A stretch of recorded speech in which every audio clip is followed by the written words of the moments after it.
ভাই সাব খাল খর দিন পরে বাউলা গানের আসর রইব সামরা বন্দরে।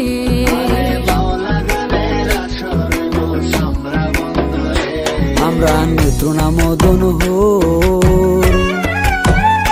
প্রত্যেক বৃহস্পতিবারে আসর জমে সন্ধ্যা তাই ক্যাবো শুনছি জুয়েল কিশোর গান গাইব নি গান হইনা যাও হাইন। আরে বাউলা গানের লাই গায় আমার তালে ফরান। আমার বইনে কিরম আছে তার আগে হো হাইন। আরে আপনার বইনে ভালাই আছে নিশ্চিন্তা তা কইন। আমার বইনে কিরম আছে তার আগে হো হাইন। আরে আপনার বইনে ভালাই আছে নিশ্চিন্তা তা কইন।